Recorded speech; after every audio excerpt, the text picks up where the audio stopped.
ان في اصرار على تصوير مشهد ميدان التحرير انه ميدان التحرش.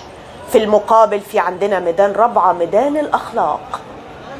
لو بصينا شوية بقى على ميدان التحرير بالمفهوم الاخر بعيدا عن مشهد العنف اللي قدام حضراتكم، هنلاقي التحرش كان العنوان بالامس. التحرش بفتيات الميدان، التحرش بالمشاركات في الفعاليات لاحياء الذكرى الثانيه لاحداث محمد محمود.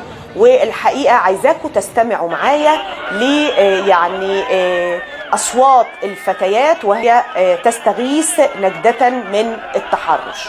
ايا ما كان هؤلاء الشباب وبينتموا لمين، سواء شباب فردي دخل الميدان، سواء مجموعة من الشباب اللي سمى نفسه شباب ثوري، سواء شباب حركات الحرية والعدالة وقوى التأسلم السياسي، في فخ بيحاك ليكم ان ميدان التحرير يحمل دلالة ان هذا الشباب المدني هو شباب اللا شرعية، هو شباب اللا دين، هو الشباب اللي بيخلي ميدان التحرير صورة للتحرش. ده اللي انتوا عايزينه؟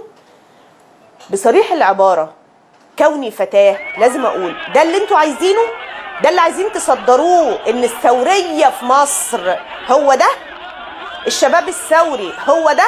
هتقول لي اندس ما بيننا، وافقت ليه انه يندس ما بينك؟ ليه شباب الحرية والعدالة عرف يحافظ على رابعة العدوية تفضل طوال 48 يوم صورتها ان هي قوى الاخلاق، بينما انتم اللي دعيتوا للحدث ده امبارح سبتوه يتصور للعالم بهذه الصورة؟ هل انتوا قابلين على نفسكم ان هو ده المشهد اللي ساهمتوا فيه؟ الحقيقة لا تعليق، لا تعليق. بس هنا مناشدتي للأسر المصرية، لما قلنا امبارح انه مفيش داعي حد يروح، لما ناشدنا الناس سيبوا الفرز يشتغل، ادوا فرصة مين اللي نازل الارض، ما تقلقوش، مصر قوية ونزولكم في المشهد ده مش هيزيدها قوة.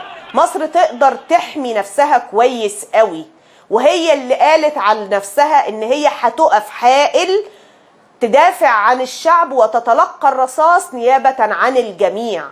يبقى النداء هنا لكل الأسر المصرية في النوع ده من المشاهد الملتبسة اللي بيتم استغلالها على مستويين، مستوى سياسي يروح يخبط على باب مؤسسة الرئاسة عشان يبيع اللي دعوا لمحمد محمود ويطلب عقد الصفقة باستخدام انه مش هينزل، ولما يترفض ينزل ويكون هناك الإصرار انه يصور ميدان التحرير ميدان التحرش مقابل ميدان رابعة ميدان الطهارة.